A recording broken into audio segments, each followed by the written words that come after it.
ಎಲ್ಲರಿಗೂ ನಮಸ್ಕಾರ. ನಾನು ನಿಮ್ಮ ಗಂಗಾಧರ್ ಬೇಂದ್ರೆ. ನೀವು ನೋಡ್ತಾ ಇದ್ದೀರಾ ರಮಾಬಾಯಿ ಟ್ಯುಟೋರಿಯಲ್. ಲಾಸ್ಟ್ ಕ್ಲಾಸ್ನಲ್ಲಿ ಪೇರೆಂಕೈಮಾದ ಕಂಡುಬರುವಂತಹ ಎರಡು ವಿಧಗಳನ್ನು ನೋಡಿದ್ವಿ. ಅವುಗಳೆಂದರೆ ಏರೆನ್ಕೈಮಾ ಮತ್ತು ಕ್ಲೋರಮ್ ಕೈಮಾ ಅಂತನ್ನುವಂಥದ್ದು. ಏರೆನ್ಕೈಮಾದಲ್ಲಿ ಗಾಳಿಯನ್ನು ತುಂಬಿಕೊಂಡಿದ್ರೆ ಕ್ಲೋರಮ್ ಕೈಮಾದಲ್ಲಿ ಕ್ಲೋರೋಪ್ಲಾಸ್ಟ್ಗಳು ಕಂಡು ಬರ್ತಾವ ಅನ್ನುವಂಥ ಒಂದು ಚಿಕ್ಕದಾದಂಥ ಟಾಪಿಕನ್ನು ಹೋದ ಕ್ಲಾಸ್ನಲ್ಲಿ ನೋಡಿದ್ವಿ. ಅದರ ಮುಂದುವರೆದ ಭಾಗ ಯಾವುದಪ್ಪ ಅಂದ್ರೆ ಪೇರೆನ್ಕೈಮಾ ಆಗಿದ ನಂತರ ಕೋಲಮ್ ಕೈಮಾ. ಆ ಕೋಲಮ್ ಕೈಮಾ ಬಗ್ಗೆ ಏನಪ್ಪಾ ಅಂದ್ರೆ ಇವತ್ತಿನ ಕ್ಲಾಸ್ನಲ್ಲಿ ನೋಡೋಣ. ಕೋಲಮ್ ಕೈಮಾ. ಈ ಕೋಲಮ್ ಕೈಮಾದಲ್ಲಿ ಜೀವಂತವಾದಂತಹ ಜೀವಕೋಶಗಳು ಕಂಡು ಬರ್ತಾವ. ಜೀವಂತವಾದ ಜೀವಕೋಶಗಳು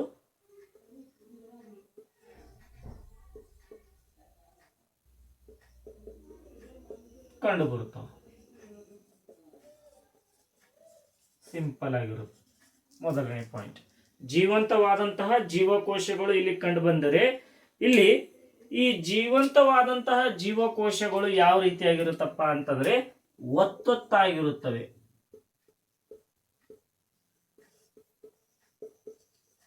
ಅಂದ್ರೆ ಜೀವಂತವಾಗಿರುವಂತಹ ಜೀವಕೋಶಗಳು ಕಂಡು ಬರುವಂತಹ ಈ ಕೋಲಮ್ ಕೈಮಾದಲ್ಲಿ ಅವುಗಳು ಜೀವಕೋಶಗಳು ಯಾವ ರೀತಿಯಾಗಿರುತ್ತಪ್ಪ ಅಂತಂದ್ರೆ ಒತ್ತೊತ್ತಾಗಿರುತ್ತವ.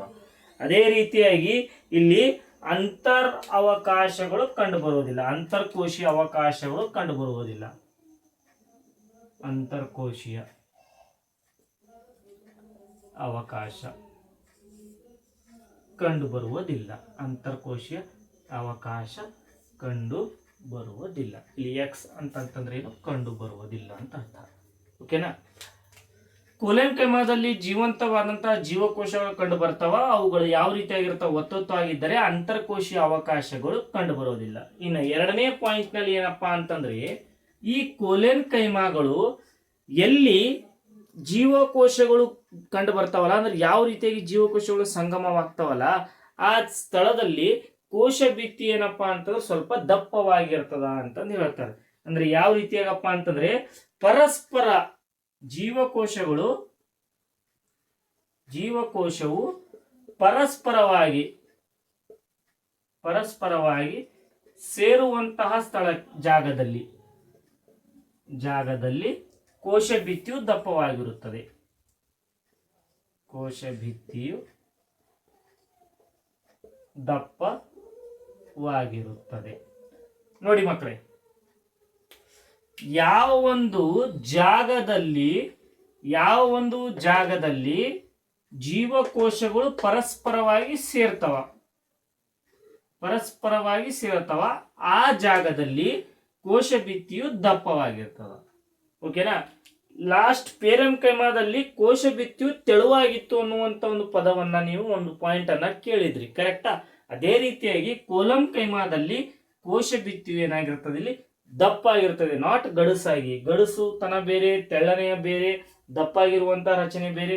ಅಂದ್ರೆ ಬೇರೆ ಬೇರೆ ರೀತಿಯಾದಂತಹ ಪದಗಳಿಗೆ ಬೇರೆ ಬೇರೆ ಅರ್ಥಗಳನ್ನ ಕೊಡ್ತಾವ. ಸ್ವಲ್ಪ ಪದಗಳ ಮೇಲೆ ಸ್ಪಷ್ಟತೆಯನ್ನು ಇರಬೇಕು. ಓಕೆನಾ. ಜೀವಂತವಾಗಿರುವಂತಹ ಜೀವಕೋಶಗಳು ಕಂಡು ಬಂದರೆ ಅವುಗಳು ಯಾವ ರೀತಿಯಾಗಿರ್ತಾವಪ್ಪ ಅಂದ್ರೆ ಒತ್ತೊತ್ತಾಗಿರ್ತಾವ. ಬಟ್ ಅಂತರ್ಕೋಶೀಯ ಅವಕಾಶಗಳು ಕಂಡು ಬರಲ್ಲ. ಅದೇ ರೀತಿಯಾಗಿ ಜೀವಕೋಶಗಳು ಪರಸ್ಪರವಾಗಿ ಸೇರುವಂತಹ ಜಾಗದಲ್ಲಿ ಕೋಶ ಭಿತ್ತಿಯು ಏನಾಗಿರ್ತದ, ದಪ್ಪವಾಗಿರ್ತದ ಅಂತನ್ನುವಂಥದ್ದು ಎರಡನೇ ಪಾಯಿಂಟ್ ಆಗಿರ್ತದೆ. ಅಂಡ್ ಈ ಕೋಶ ಭಿತ್ತಿಯು ಏನನ್ನ ಹೊಂದಿರ್ತದಪ್ಪ ಅಂತಂದ್ರ, ಮೊದಲನೇದು ಹೆಮಿಸೆಲ್ಯುಲೋಸ್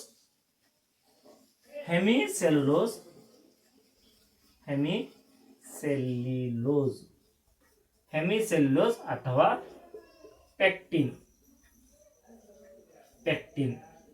ಹೆಮಿಸೆಲ್ಯುಲೋಸ್ ಅಥವಾ ಪೆಕ್ಟಿನ್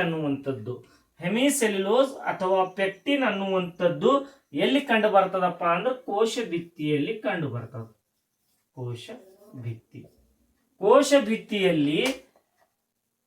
ಕೋಶ ಭಿತ್ತಿಯಲ್ಲಿ ಏನಪ್ಪಾ ಅಂತಂದ್ರೆ ಹೆಮಿಸೆಲ್ಯುಲೋಸ್ ಅಥವಾ ಪೆಕ್ಟಿನ್ ಏನಪ್ಪಾ ಅಂದ್ರೆ ಕಂಡು ಬರ್ತದೆ. ಯಾವುದು, ಕೋಲಮ್ ಕೈಮಾ ಅನ್ನುವಂತಹ ಕೋಶ ಭಿತ್ತಿಯಲ್ಲಿ.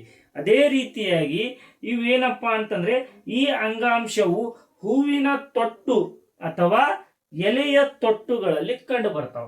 ಹೂವಿನ ತೊಟ್ಟು ಅಥವಾ ಎಲೆಯ ತೊಟ್ಟುಗಳಲ್ಲಿ ಕಂಡು ಬರುವಂತಹ ಈ ಅಂಗಾಂಶಗಳು ಆಗಿರ್ತಾವ.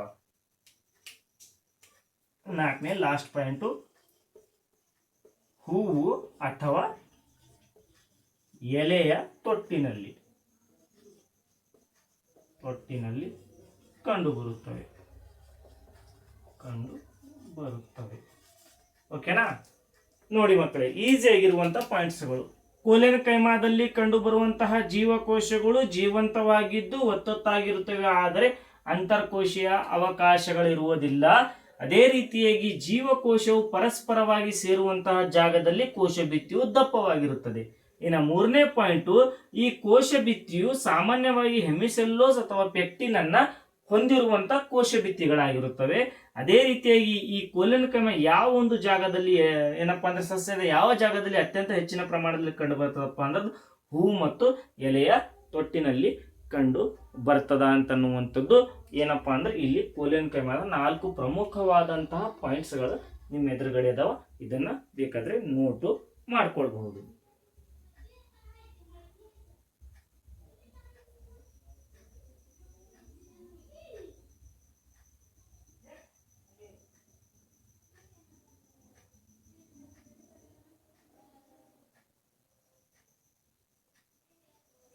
ನೆಕ್ಸ್ಟ್ ಸ್ಕ್ರೀಲಿಯನ್ ಕೈಮಾ, ಕೊನೆಯದಾದಂತಹ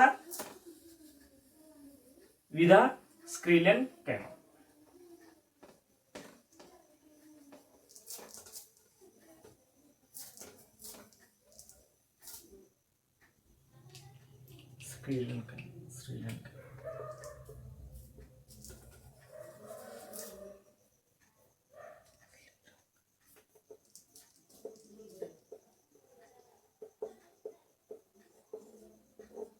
ಸ್ಲೀರಮ್ ಕೈಮಾ. ಈ ಸ್ಲೀರಮ್ ಕೈಮಾ ಸಾಮಾನ್ಯವಾಗಿ ಎಲ್ಲಿ ಕಂಡು ಬರ್ತದಪ್ಪ ಅಂತಂದ್ರೆ ತೆಂಗಿನಕಾಯಿಯಲ್ಲಿ ಕಂಡು ಬರ್ತದ. ತೆಂಗಿನಕಾಯಿ ಅಂತಂದ್ರೆ ಸ್ಲೀರಮ್ ಕೈಮಾಗಳು ನಾರಿನಂತಹ ರಚನೆಯನ್ನ ಹೊಂದಿರುತ್ತವೆ.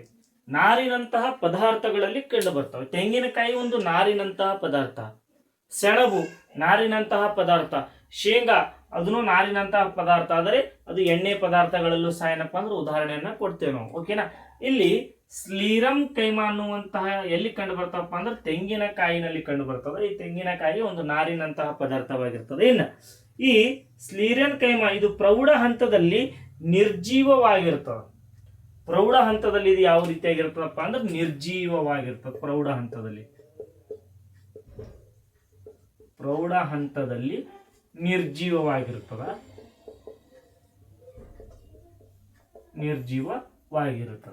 ಪ್ರೌಢ ಹಂತದಲ್ಲಿ ಸಾಮಾನ್ಯವಾಗಿ ನಿರ್ಜೀವವಾಗಿರುತ್ತದೆ. ನೀವು ನೋಡಿರಬಹುದು, ತೆಂಗಿನಕಾಯಿ ಹಣ್ಣಾಗಿದಾಗ ಅಂದ್ರೆ ಪೂರ್ತಿ ಸಂಪೂರ್ಣವಾಗಿ ಪ್ರೌಢಾವಸ್ಥೆಗೆ ಬಂದಾಗ ಅದರ ಮೇಲ್ಗಡೆ ಇರುವಂತಹ ನಾರಿನಂತಹ ಪದಾರ್ಥವು ಏನಾಗಿರ್ತದಪ್ಪ ಅಂದ್ರೆ ನಿರ್ಜೀವ ಸ್ಥಿತಿಯಲ್ಲಿರ್ತದ.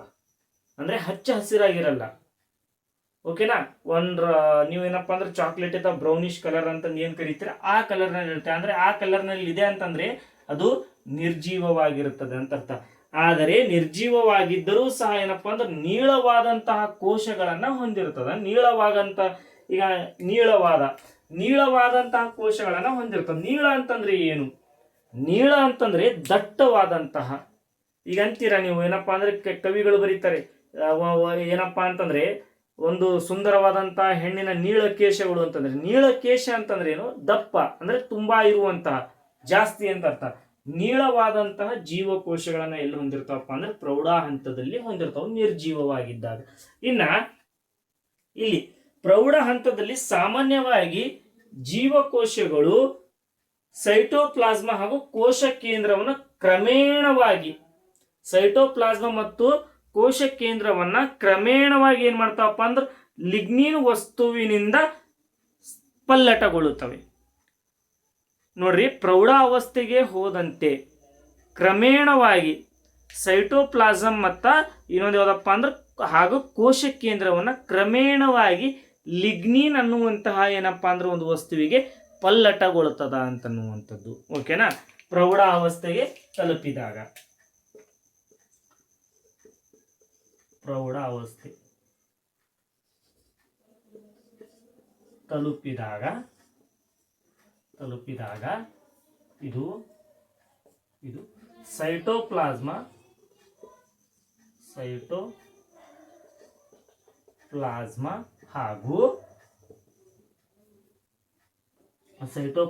ಹಾಗೂ ಕೋಶ ಕೇಂದ್ರದಿಂದ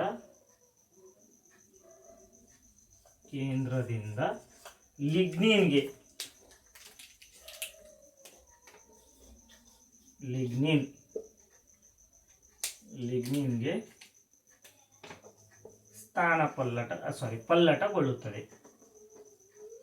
ಪಲ್ಲಟಗೊಳ್ಳುತ್ತದೆ. ಕರೆಕ್ಟಾ? ಇಲ್ಲಿ ನೋಡಿ, ಪ್ರೌಢಾವಸ್ಥೆಯಲ್ಲಿ ತಲುಪಿದಾಗ ಸ್ಲಿರನ್ ಕೈಮಾವು ಪ್ರೌಢಾವಸ್ಥೆಗೆ ತಲುಪಿದಾಗ ಸೈಟೋಪ್ಲಾಸ್ಮಾ ಹಾಗೂ ಕೋಶ ಕೇಂದ್ರದಿಂದ ಏನಾಗ್ತದ, ಲಿಗ್ನಿನ್ಗೆ ಸ್ಥಾನಪಲ್ಲಟವನ್ನು ಗೊಳ್ಳುತ್ತದೆ. ಇದು ಪ್ರಮುಖವಾದಂತಹ ಗುಣಲಕ್ಷಣವನ್ನ ಹೊಂದಿರುವಂತಹ ಸ್ಲೀರಮ್ ಕೈಮಾ. ಪ್ರಮುಖವಾಗಿ ಎರಡೇ ಪಾಯಿಂಟ್ಸ್ಗಳನ್ನು ಕೊಟ್ಟಿರೋದು. ಒಂದೇನಪ್ಪಾ ಅಂದ್ರೆ ಅದಕ್ಕೆ ಇದು ಎಲ್ಲಿ ಕಂಡು ಬರ್ತದೆ ಅಂತ ಅನ್ನುವಂಥದ್ದು ತೆಂಗಿನಕಾಯಿಯಲ್ಲಿ ಅತ್ಯಂತ ಹೆಚ್ಚಿನ ಪ್ರಮಾಣದಲ್ಲಿ ನಾವು ನೋಡಬಹುದು, ಅಥವಾ ನಾರಿನಂತಹ ಪದಾರ್ಥದಲ್ಲಿ ನಾವು ನೋಡಬಹುದು ಅಂತನ್ನುವಂಥದ್ದು. ಇಲ್ಲಿ ಎರಡೇ ಪಾಯಿಂಟ್ಸ್ಗಳನ್ನು ನಿಮ್ಮ ಪುಸ್ತಕದಲ್ಲಿ ಕೊಟ್ಟಿರೋದು. ಓಕೆನಾ? ಇದನ್ನ ಬೇಕಾದ್ರೆ ನೋಟ್ ಮಾಡ್ಕೊಳ್ಬಹುದು.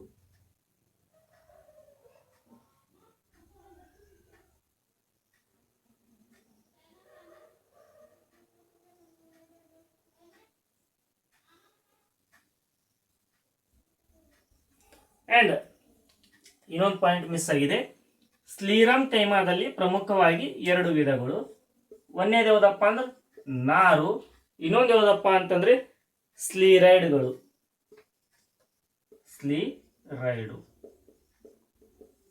ಅಂದ್ರೆ ನಾರಿನ ಕೋಶಗಳು, ನಾರು ಕೋಶಗಳು ಮತ್ತು ಸ್ಲೀರೈಡ್ ಕೋಶಗಳನ್ನುವಂತಹ ಎರಡು ವಿಧಗಳಾಗಿ ಸ್ಲೀರಮ್ ಕೈಮವನ್ನ ವಿಂಗಡಣೆಯಾಗಿ ಮಾಡಿದ್ದಾರೆ. ಓಕೆನಾ? ಇದು ಸ್ಲೀರನ್ ಕೈಮಾ ಬಗ್ಗೆ ಆಯಿತು. ಇನ್ನ ಇಲ್ಲಿವರೆಗೆ ನಾವು ಸರಳ ಶಾಶ್ವತ ಅಂಗಾಂಶದ ಬಗ್ಗೆ ನಾವು ಕಲ್ತಿದ್ವಿ. ಸಂಪೂರ್ಣವಾಗಿ ಈ ನನ್ನ ಚಾನಲ್ನಲ್ಲಿ, ರಮಾಬಾಯಿ ಟ್ಯುಟೋರಿಯಲ್ ಚಾನಲ್ನಲ್ಲಿ ಏನಪ್ಪಾ ಅಂದ್ರೆ ಸರಳ ಶಾಶ್ವತ ಅಂಗಾಂಶದ ಬಗ್ಗೆ ಕಲ್ತಿದ್ರಿ. ಇನ್ನು ಮುಂದಿನ ತರಗತಿಯಲ್ಲಿ ನಾವು ಸಂಕೀರ್ಣ ಶಾಶ್ವತ ಅಂಗಾಂಶದ ಕಡೆಗೆ ಹೋಗೋಣ. ಅಲ್ಲಿವರೆಗೆ ನನ್ನ ಚಾನಲನ್ನು ಸಬ್ಸ್ಕ್ರೈಬ್ ಮಾಡಿ, ಬೆಲ್ ಐಕನ್ ಕೂಡ ಒತ್ತಿ, ಹಾಗೆ ನಿಮ್ಮ ಸ್ನೇಹಿತರಿಗೆ, ನಿಮ್ಮ ಗೆಳೆಯರಿಗೆ ಎಲ್ಲರಿಗೂ ಏನಪ್ಪ ಅಂದ್ರೆ ನನ್ನ ವಿಡಿಯೋವನ್ನು ಶೇರ್ ಮಾಡಿ, ಲೈಕ್ ಮಾಡಿ, ಕಮೆಂಟ್ ಮಾಡಿ. ಧನ್ಯವಾದಗಳು.